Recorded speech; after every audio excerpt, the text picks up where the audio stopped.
ქონებრივი უთანასწორობა მსოფლიოს ერთ-ერთი უმთავრესი გამოწვევა. თანამედროვე მსოფლიო მრავალი გამოწვევის წინაშე დგას. ზოგიერთი მათგანი ცნობილია, მაგალითად, პანდემიები და კლიმატის ცვლილება. ზოგი კი ნაკლებად განხილული, როგორც ამ შეჯამების თემაა. ისტორიის განმავლობაში არსებობდა საკითხები, რომლებიც აიძულებდნენ მსოფლიო ლიდერებს ეთანამშრომლად, შეემუშავებინათ ინოვაციური იდეები და შესაძლოა მიეღოთ არც თუ ისე პოპულარული ზომები.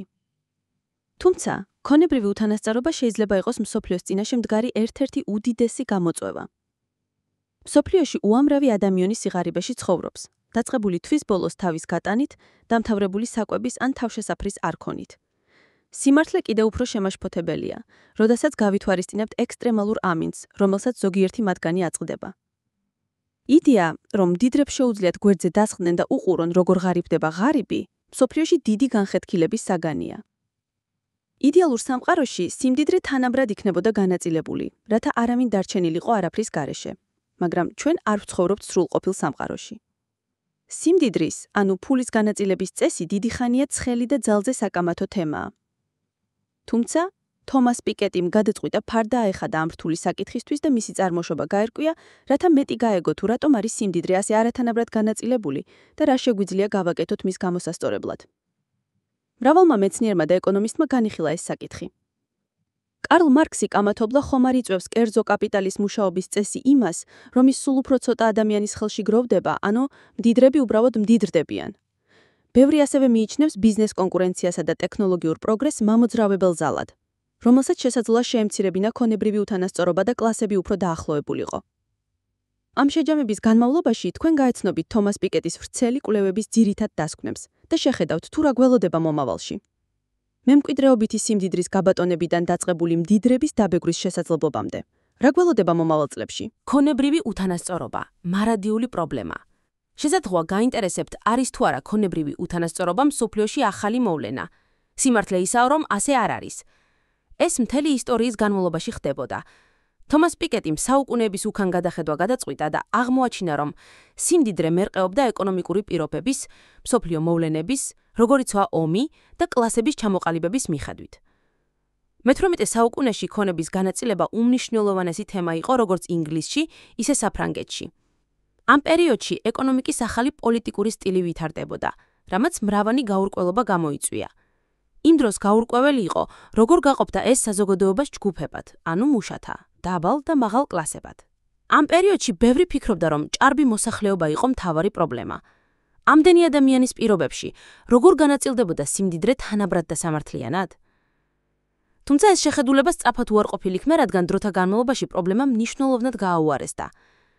სიმდიდრის განაწილება მუდმივი იყო ისტორიის განმავლობაში და ნაკლებად სავარაუდოა, რომ გაუმჯობესდეს თუ კი გამოსავალი არ მოიძებნება. მდიდარი ქვეყნები, როგორიცაა გაერთიანებული სამეფო, კანადა და აშშ და ევროპის წამყვანი ქვეყნები, უბრალოდ უფრო გამდიდრდნენ. ეს ტენდენცია 1960-იანი წლებიდან გრძელდება.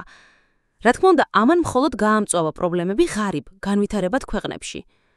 თუმცა თომას პიკეტიმ აღმოაჩინა, რომ ნებისმიერი კვლევა ამის გამომწვევ მიზეზებთან დაკავშირებით, მხედველობაში უნდა მიიღოს ორი მსოფლიო ომი და შემდგომი ეკონომიკური შედეგები. ამ ყველაფერმა ჩამოაყალიბა ეკონომიკური ლანდშაფტი რამდენიმე ათწელულის მანძილზე.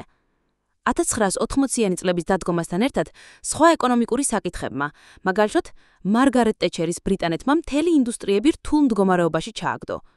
ამ დროს ქვანახშირის მაღარონები იხურებოდა, რაც მასობრივ უმუშევრობას იწვევდა. მდიდრების ხელფასები იზრდებოდა, ხოლო ღარიბების ხელფასები მცირდებოდა, ან პრაქტიკულად ნულს უახლოვდებოდა. რა თქმა უნდა, ამ ყველაფერმა მხოლოდ გააუარესა მათი მდგომარეობა, ვინც ღარიბად ითვლებოდა. მდიდრები კი აგრძელებდნენ აყვავებას. ეს ტენდენცია შეინიშნებოდა ისტორიის ყველა პერიოდში და მსოფლიოს ყველა კუთხეში. ზედმეტად ბევრი ადამიანი სიღარიბეში ცხოვრობს, ხოლო რჩეული უმცირესობა უკიდურეს სიმდიდრეში. წიგნში კაპიტალი 21 საუკუნეში თომას პიკეტი მუდმივად იყენებს სიტყვას კაპიტალი. მაგრამ რას ნიშნავს ეს სინამდვილეში? ამ კონტექსტში კაპიტალი წარმოადგენს ქვეყნის სიმდიდრეს, რომელიც მისი მოსახლეობის კოლექტიური აქტივებით არის შექმნილი. ის ასევე მოიცავს ბიზნეს კაპიტალს, როგორიცაა მოგება, ქონება, მანქანა-დანადგარები და ინფრასტრუქტურა. ის არ მოიცავს ადამიანურ კაპიტალს, მაგალითად კომპანიის თანამშრომლებს. მილიონობით ადამიანისთვის სიმდიდრე თვის ბოლოს საბანკო ანგარიშზე ან დაბალ პროცენტიან შემნახვალ ანგარიშზე არსებულ რამდენიმე კვირის ხელფასს მანქანასა და რამდენიმე ავეჯის ნივთს უდრის. თომას პიკეტი. საკმაოდ შემაშფოთებელი სიმართლე ისაა, რომ მრავალი ბიზნესი და საზოგადოება მთლიანად არ აფასებს ადამიანურ კაპიტალს. მუშები მოვალენი არიან გამოცხადდნენ სამსახურში, გააკეთონ ის, რაც ევალებათ და თვის ბოლოს მიიღონ ამისთვის ანაზღაურება. მაგრამ რამდენი კომპანია უხდის თავის თანამშრომლებს იმას, რის ღირსიც ისინი არიან? არც ისე ბევრი. თომას პიკეტი სამხრეთ აფრიკის მაგალითს გამოყოფს. 2012 წელს იოჰანესბურგის მაღაროს მუშები აპროტესტებდნენ თავიანთ დაბალ ხელფასებს და მოითხოვდნენ ყოველთვიური შემოსავლის გაორმაგებას 1000 ევრომდე თვეში. პოლიცია ჩაერია პროტესტში და იმ დღეს 34 მეშახტე დაიღუპა. კომპანიამ გადაწყვიტა ზარალის შემცირება და მეშახტეების ხელფასები გააზარდა, არა 1000 ევრომდე, რაც მათ უნდოდათ, არამედ მწირი 75 ევროთი თვეში. აი რამდენად აფასებდნენ ისინი თავიანთ მუშებს. მიუხედავად იმისა, რომ თანამშრომლები არიან ის ადამიანები, ვინც ბიზნეს ამუშავებს და აყვავებს, ისინი ხშირად ბიზნესის მფლობელებზე გაცილებით ნაკლებად მდიდრები არიან. მრავალი ადამიანი ვალდებს შე და არ ფლობს საკუთარ კაპიტალს. ისინი ნამდვილად არ არიან მდიდრები და მუშაობენ თავის გასატანად, თუმცა ბიზნესის მფლობელები იღებენ ამ სიტუაციის სარგებელს მისგან სარგებელი მიღებით. ძალიან ზუსტი არა მქონებრივი უთანასწორობა პოლიტიკური საკითხია, მაგრამ ეს ასევე ის არის, რის მოგვარებაც ინდივიდუალურ ბიზნესმენებსაც შეუძლიათ თავიანთი თანამშრომლებისთვის სამართლიანი ხელფასის გადახდით. იცით თუ არა, აშშ-ში მინიმალური ხელფასი მხოლოდ $7.25 საათშია 2021 წლის მონაცემებით. სტატისტას მონაცემებით, დაახლოებით 1.21 მილიონმა მუშაკმა მინიმალურ ხელფასზე ნაკრები გამოიმუშავა 2019 წელს. სიმდიდრის მომავალი, იღბალი თუ შრომა. თომას პიკეტის კვლევების ერთ-ერთი ყველაზე გამაოგნებელი და თვალისმომჭრელი დასკვნა ისაა, რომ მომავალში, როგორც ჩანს, ისინი გამდიდრდებიან, ვისაც გაუმართლებს და სწორ ოჯახებში დაიბადება. ყველა დანარჩენი ალბათ იბრძოლებს გადარჩენისთვის. სავარაუდოა, რომ თუ არსებული ტენდენციები გაგრძელდება ეკონომიკურ ზრდასთან ერთად, რომელსაც ვხედავთ, მაღალ ანაზღაურებად და დაბალ ანაზღაურებად ადამიანებს შორის დისტანცია მკვეთრად გაიზრდება.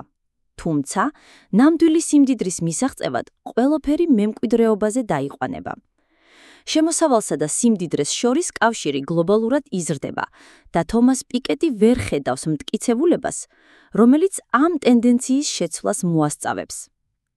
თუ ეს ასე გაგრძელდება, მომავალი 10 წელეულები მე-10 საუკუნის ეკონომიკურ მდგომარეობას დაემსგავსება. იმ დროს მდიდრები თავიანთ ხვედრს მემკვიდრეობით იღებდნენ და საერთოდ არ მუშაობდნენ მის მოსაპოვებლად. შესაძლოა გაინტერესებთ, რატომ ვერავინ შენიშნა, რომ ეს ტენდენცია აჩქარებას იძენს. მაგრამ პიკეტი ამტკიცებს, რომ ეს შეინიშნება. ის მაგალითად ჯეინ ოსტინის ნაწერებს ასახელებს, სადაც მამაკაცის შემოსავალი მემკვიდრეობით მიღებული მამულის იჯარიდან მოდიოდა და არა რაიმე სახის შრომიდან.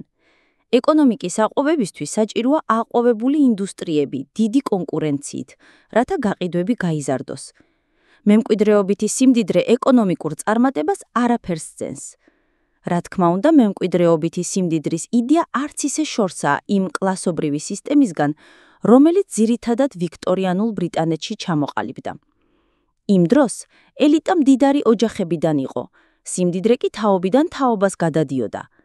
ცოტა ბიზნესი გახდა ნამდვილად წარმატებული და შედეგად ძალიან ცოტა ბიზნესის მფლობელი ითვლებოდა უაღრესად მდიდარ ადამიანად. ეს არაფერს აკეთებს ბიზნეს ბაზრისთვის და რა თქმა უნდა არც ეკონომიკისთვის. თომას პიკეტის თანახმად, მდიდრების სია შედგება დღევანდელი მილიონერების შორეული ნათესავებისგან და არა მიზანდასახული მეწარმეებისა და ტექნოლოგიური სტარტაპების დამფუძნებლებისგან. სასიხარულო ამბავი, თუ მდიდარი ხარ, უბრალოდ უფრო გამდიდრდები. რა თქმა უნდა, თუ თქვენ უკვე გაქვთ გარკვეული სიმდიდრე, თქვენი სიტუაციის შეცვლის შანსი მცირეა. მეტიც, თქვენი მდგომარეობა სავარაუდოდ გაუმჯობესდება. თუმცა თუ თქვენ არ ხართ განსაკუთრებით შეძლებული ადამიანი, ვინც ხელფასიდან ხელფასამდე ცხოვრობს, თქვენი მდგომარეობა ნაკლებად სავარაუდოა, რომ გაუმჯობესდეს. ეს არ არის საუკეთესო ამბავი ბევრისთვის. ძირითადად მდიდრები უბრალოდ უფრო გამდიდრდებიან და ეკონომიკური ტენდენციების გათვალისწინებით ამ ეტაპზე არ არსებობს მიზეზი ვიფიქროთ, რომ ეს შეიცვლება. მემკვიდრეობითი სიმდიდრე ყოველთვის ბონუსი იყო, თუმცა ის, ვინც ფინანსურად შეძლებულ ოჯახში იბადება, ნაკლებად სავარაუდოა, რომ ოდესმე დასჭირდეს სამსახურში წასვლა. შედარებისთვის, ჩვენ დანარჩენები ყოველდღიურად ვშრომობთ. თუ სიმდიდრეში დაიბადეთ, იღბლიანი ხართ. ეს ნიშნავს, რომ თქვენი ცხოვრება გარანტირებულია. ეს ტენდენცია შენარჩუნდება. დიახ, ეს ადამიანები ალბათ დაიწყებენ საკუთარ ბიზნესს, მაგრამ მათი სიმდიდრის წყარო ბიზნესი არ იქნება, ეს მათი სტატუსი იქნება. რა თქმა უნდა, ბიზნესმა შესაძლოა გაზარდოს ის, რაც მათ უკვე აქვთ, მაგრამ ისინი მაინც მდიდრები იქნებოდნენ. ეს მთელი სიტუაცია ეხმიანება მე-20 საუკუნის ევროპის დასაწყისში არსებულ სურათს. იმ დროს მემკვიდრეობითი სიმდიდრე მტკიცედ აკონტროლებდა სიტუაციას და ერთადერთი მიზეზი, რამაც ეს ოდნავ შეცვალა, იყო პირველი მსოფლიო ომის, შემდეგ კი მეორე მსოფლიო ომის დაწყება. ევროპის მთელმა ეკონომიკამ მასიური ცვლილებები განიცადა ამ პერიოდში და მის სტაბილიზაციას რამდენიმე ათწლეული დასჭირდა. მემკვიდრეობითი სიმდიდრის მქონე პირობმაც კი იგრძნეს, რომ მათ ფინანსურ მდგომარეობას ზიანი მიადგა. ამის მიუხედავად სიტუაცია უბრალოდ დაუბრუნდა საწყის წერტილს. თომას პიკეტის კვლევებისა და ეკონომიკურ მეცნიერებთან თანამშრომლობის საფუძველზე ის ვერ ხედავს მიზერს, რატომ არ უნდა დარჩეს ეს ასე, თუ კი არანაირი ზომები არ იქნება მიღებული. ციფრებთან გამკლავებაზე უარის თქმა იშვიათად ემსახურება ყველაზე ნაკლებად შეძლებულთა ინტერესებს. თომას პიკეტი. ქონებრივი უთანასწორობის დაძლევის ერთადერთი გზა გლობალური დაბეჭდაა. ახლა როცა სიტუაცია ნათელია, როგორ შეგვიძლია მისი შეცვლა? როგორ შევქმნათ უკეთესი მომავალი მათთვის, ვინც ნაკლებად შეძლებულია, ვიდრე ის სუპერ სახელმწიფოები, რომლებიც ყოველ ზედმეტ დოლარს შთანთქავენ. თომას პიკეტი გვთავაზობს, რომ ერთადერთი გამოსავალი არის გაერთიანება და ქონების დაბეჭდა. რა თქმა უნდა, ამის მსგავსი მოწოდებები სხვადასხვა ქვეყნიდან ისმოდა, მაგრამ არასოდეს განხორციელებულა. გზაზე მრავალი დაბრკოლება დგას. ქვეყნებმა უნდა ითანამშრომლონ ერთიანი პოლიტიკის განსახორციელებლად, რასაც სავარაუდოდ დიდი დრო დასჭირდება, აღარაფერი ვთქვათ გარკვეულ იღმალზე.